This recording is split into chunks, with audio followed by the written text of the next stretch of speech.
తెలంగాణ ముఖ్యమంత్రి రేవంత్ రెడ్డి కుటుంబ సభ్యులతో కలిసి బుధవారం ఉదయం తిరుమల శ్రీ వెంకటేశ్వర స్వామి వారిని దర్శించుకున్నారు. ఉదయం శ్రీవారికి మనవడి పుట్టు వెంట్రుకలను సమర్పించారు. ఆ తర్వాత ఉదయం 8:30 వీఐపీ బ్రేక్ దర్శనంలో రేవంత్ రెడ్డి తన భార్య, కూతురు, అల్లుడితో కలిసి శ్రీవారిని దర్శించుకున్నారు. ముఖ్యమంత్రి దంపతులకు టీటీడీ ఈవో ధర్మారెడ్డి స్వాగతం పలికి దర్శన ఏర్పాట్లు చేయడం జరిగింది. కాగా శ్రీవారి దర్శనార్థం రేవంత్ రెడ్డి కుటుంబ సమేతంగా మంగళవారమే తిరుమలకు చేరుకున్నారు.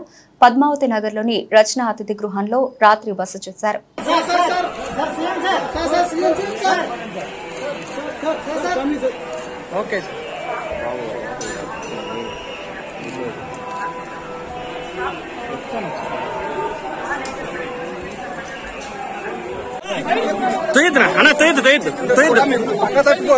సార్ జరుగుకోండి సార్, వెనక్కి వస్తున్నా ఉన్నాను సార్.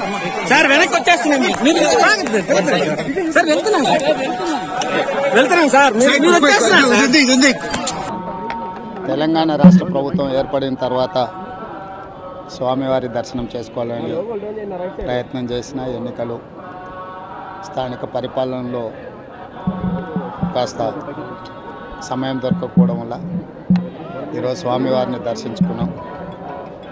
రెండు రాష్ట్రాల సత్సంబంధాలు కొనసాగాలని, రెండు రాష్ట్రాల అభివృద్ధి పదం వైపు నడవాలని, ఆంధ్రప్రదేశ్లో ఏర్పడబోయే ప్రభుత్వము ఆ రాష్ట్ర ముఖ్యమంత్రితో, తెలంగాణ ముఖ్యమంత్రిగా సత్సంబంధాలతో సమస్యలన్నిటిని కూడా పరిష్కరించుకొని కలిసికట్టుగా నడిచి రెండు రాష్ట్రాలు అభివృద్ధి పదం వైపు నడిపించే విధంగా ఒకరికి ఒకరు సహకరించుకొని ముందుకు వెళ్ళాలని ఆకాంక్షించను.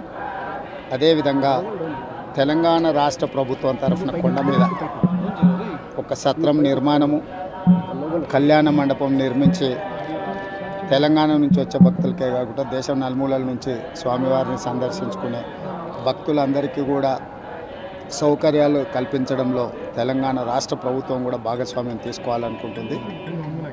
ఈ ఫలితాల ప్రక్రియ ముగిసిన తర్వాత తప్పకుండా తెలంగాణ రాష్ట్ర ప్రభుత్వం తరఫున సత్ర నిర్మాణానికి అవకాశం ఉంటే కళ్యాణ మండపం నిర్మించి స్వామివారి సేవ కొనసాగించాలని రాష్ట్ర ప్రభుత్వం భావిస్తుంది. తప్పకుండా తొందరలోనే ఆంధ్రప్రదేశ్ ముఖ్యమంత్రిని కలిసి విజ్ఞప్తి చేసి ఇక్కడ స్వామివారి సేవలో తెలంగాణ రాష్ట్ర ప్రభుత్వం కూడా భాగస్వామ్యం తీసుకోవాలని కోరుకుంటున్నాం.